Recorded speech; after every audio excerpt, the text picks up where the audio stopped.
Bom dia família, bom dia Mariana, bom dia Lucas. Eu sou o Dr. Júlio, eu faço parte da equipe médica da Clínica Endovale e hoje eu vou falar um pouquinho para vocês sobre a doença inflamatória intestinal.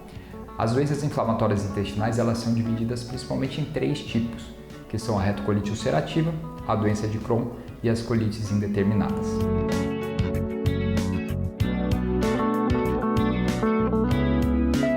As doenças inflamatórias intestinais, elas são um conjunto de distúrbios que levam a uma inflamação crônica do intestino.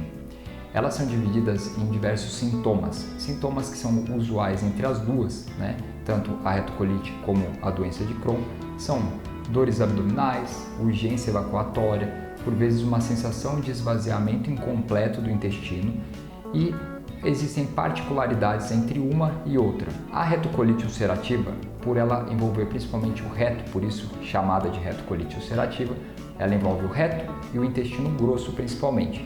Então, nesse caso, os pacientes acabam tendo principalmente dor abdominal e sangramentos, que podem levar às vezes a um quadro de uma anemia crônica e até alguma desnutrição.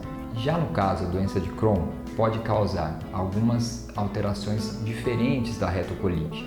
Por exemplo, a doença de Crohn ela acomete principalmente o final do intestino fino, o intestino delgado, e a transição entre ele e o intestino grosso, principalmente no local onde a gente chama de ilho terminal ou até próximo da válvula ilho-cecal. E nesse caso, o sintoma principal pode envolver estenoses, que são estreitamentos no intestino, e em alguns casos, 30% deles, pode ocorrer casos graves com fístulas, que são comunicações do intestino, que podem ser entre comunicação do intestino com o próprio intestino, o intestino com a bexiga, o intestino com a pele e, no caso de mulheres, o intestino com a vagina. Existem também outros tipos de manifestações. Por volta de 10 a 30% dos pacientes podem ter manifestações extraintestinais, como dores articulares, doenças oculares, doenças de pele e outros.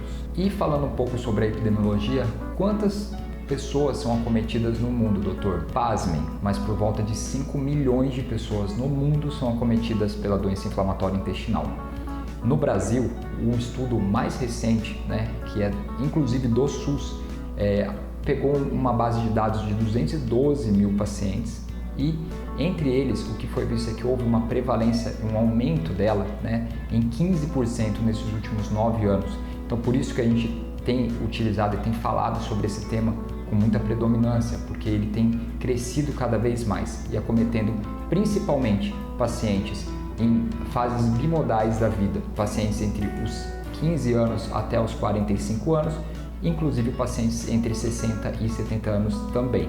E por fim, por que eu estou falando sobre a doença inflamatória intestinal? Além de tudo isso, no dia 19 de maio agora, completa-se mais um ano da conscientização mundial contra a doença inflamatória intestinal. Então, por que é importante a gente falar sobre isso? A doença inflamatória intestinal é uma doença que ela não tem cura, porém ela tem tratamento.